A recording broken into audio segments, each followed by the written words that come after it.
Namun ketika sulamanmu berkilau, maka semua akan melihatmu mengaku-ngaku, dipuja dan dipuji. Makanya Bilar pernah menulis, aku takut berada di atas, karena setelah di atas akan hanya ada jalan yang menurun.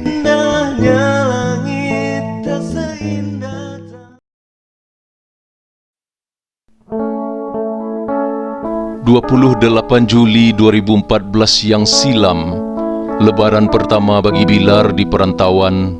Khutbah Id saat itu membuat Bilar terisak-isak. Cinta Sejati 24 Bilar, bagian ke-26, karangan Umar bin Khattab. Telah habis masa indah bersamamu di sepanjang perjalanan itu.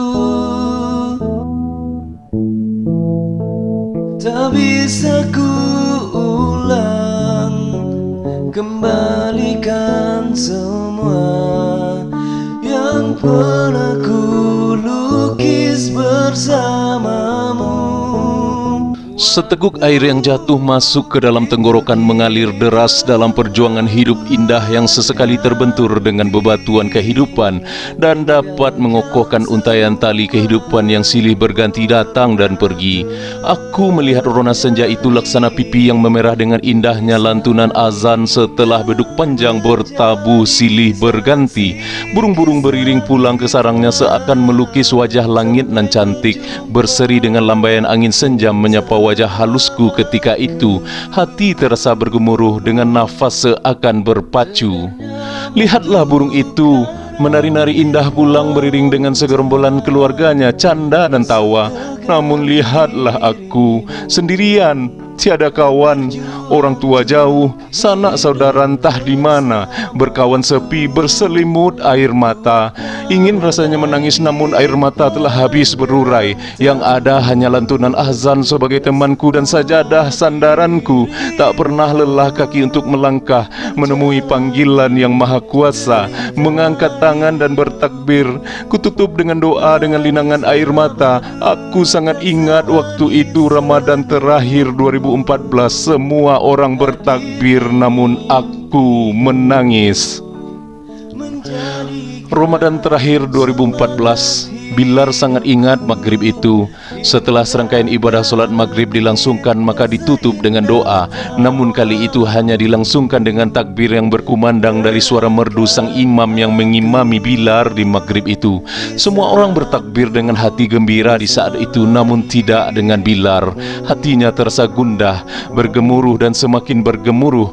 Entah apa yang Bilar rasakan, sangat sulit untuk diungkapkan. Bibirnya ikut bertakbir, namun jauh di dalam hatinya menangis pilu. Bilar teringat bunda yang jauh di kampung, teringat kakak yang sedang sakit keras, dan teringat Dinda yang telah meninggalkannya. Semua kenangan indah yang pernah Bilar rasakan masuk ke dalam fikirannya saat itu. Oh Tuhan, sampai kapan aku seperti ini? Selamatkanlah aku ya Tuhan. Suasana masjid di saat itu sangatlah ramai, namun suasana di dalam hati Bilar sangatlah sepi tak bertepi. Bilar muda tetap bertakbir seiring air mata yang jatuh di pipinya disapu dengan tangan tanda aku masih kuat, aku masih sanggup, dan aku tak akan menyerah sedikit pun, ucap Bilar di dalam hati. Takbir itu berkumandang sahut bersahutan tanda hari kemenangan, dan esok paginya akan dilaksanakan solat Idul Fitri yang suci. Dan itu adalah lebaran pertama bagi Bilar di perantauan dan jauh dari ayah dan bunda. Bilar sangat tegar karena dia telah belajar dari perjuangan hidup kakak yang sekuat kaktus di padang yang tandus dalam hempasan badai yang mengganas. Menjalani derita hidupmu. 28 Juli 2014, subuh indah merekah di tengah gelapnya cakrawala malam membias cahaya terang di langit ibu kota Jakarta saat itu.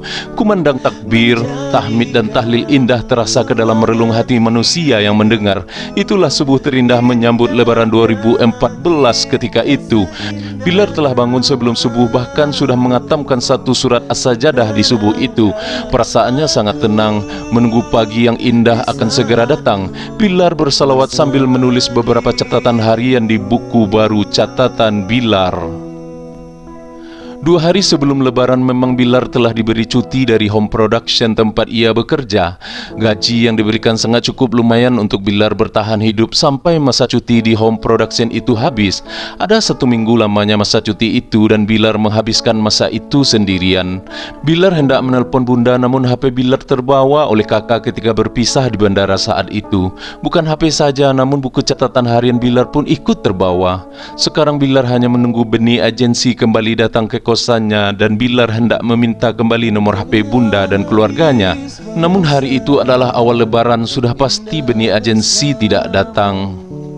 Cakrawala sudah mulai menampakkan cahayanya di pagi itu. Bilar berjalan ke lapangan tempat orang-orang sekitar itu melaksanakan solat id berjamaah. Dengan langkah kaki yang kokoh, Bilar berjalan keluar kosan dan terus berjalan ke arah utara tempat di mana pagi itu solat id akan dilangsungkan. Takbir terus berkumandang dan itu cukup menenangkan hati dan perasaan Bilar di pagi itu. Mengambil bagian saf depan dan Bilar mulai membentangkan sajadah di atas rumput lapangan yang hijau dan mengering. Serangkaian ibadah solat id pun ditutup dengan khutbah di pagi itu. Namun saat khutbah berlangsung, Bilar kembali menangis dan berurai air matanya. Ternyata isi khutbah tersebut mengenai perjuangan seorang ibu terhadap anaknya. Ya Allah, Bilar kembali teringat bunda. Oh bunda, Bilar rindu. Rintihan Bilar di dalam lubuk hati yang paling dalam. Bilar terus mendengarkan khutbah itu sampai akhir. Walaupun Bilar tahu akan membuat kerinduannya terhadap bunda semakin mendalam, namun tetap bertahan dan itulah yang menjadi motivasi hidupnya saat itu. Berjuang untuk hidup bersamaku.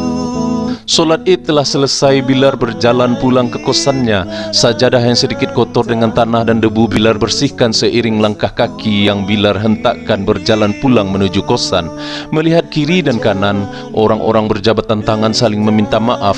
Bilar tersentak dan teringat bahwa dalam dompetnya ada sebuah alamat yang dicatatnya ketika berjumpa Beni agensi bulan lalu, dan itu adalah catatan ketika menelpon Pak EN saat pertemuan pertama kali dengan Beni agensi Jumat bersejarah saat bulan lalu. Sambil membuka dompet, Bilar melihat dengan jelas alamat itu dan itulah alamat keluarganya yang ada di Jakarta. Dan tempat itu ternyata tidak jauh dari kosan Bilar di Puri Mandiri, Penjaringan, Jakarta Barat. Dengan perasaan yang sangat senang, Bilar bergegas menuju kosan, berganti pakaian dan mencari angkot menuju alamat yang ada di catatan kecil di dompetnya tersebut. Hal tersebut tidaklah sangat sulit bagi Bilar dikarenakan Bilar sudah 1 bulan lebih di Jakarta. Jadi sedikit banyaknya Bilar sudah hafal tempat dan angkot menuju ke arah mana saja di Jakarta. Mulai menaiki angkot dan mungkin hanya 20 menit saja Bilar telah sampai di alamat tersebut. Dengan perasaan senang, Bilar mulai mencari nomor rumah, blok dan gangnya. Hanya 5 menit berjalan, Bilar sudah sampai di alamat tersebut. Dari pagar rumah luar, Bilar melihat keramaian yang ada di dalam rumah. Sembari mengucap salam dengan kuat, orang-orang yang ada di rumah berjalan keluar dan melihat dengan jelas siapa gerangan yang datang dan mengucapkan salam. Waalaikumsalam. Cari siapa bang? Tanya seorang anak kecil ke Bilar. Aku dari Medan hendak menemui saudara di alamat ini. Sembari melihat-lihat, seorang ibu-ibu datang menghampiri Bilar dengan sedikit kening berkerut. Orang itu bertanya, Ilal? Serius kau Ilal? Tanya ibu tersebut heran. Iya bu, aku dari Medan, anaknya Bu Ros. Astagfirullah, sini masuk. Kapan dari Medan? Bilar dirangkul masuk ke dalam rumah dan ternyata ramai di dalamnya. Sembari melihat Bilar muda, semua orang itu melihat Bilar. Ibu itu memperkenalkan Bilar kepada semua orang. Ini anak saudara dari Medan jauh-jauh ke sini, kebetulan hari lebaran. Tambah si ibu tadi. Semua orang mengangguk namun kembali bercengkerama lagi dengan yang lain. Bilar dibawa masuk ke ruang makan, diajak bercerita sembari disuruh makan. Hati Bilar sangat senang saat itu, merasa punya saudara sebagai tempat mengadu. 2 hari Bilar menumpang tinggal di rumah saudaranya itu. Namun apakah kalian tahu kejadian di hari ketiga di rumah itu? Di saat Saksikan Cinta Sejati 24 Bilar bagian ke-27 pada video selanjutnya. Salam manis, terima kasih.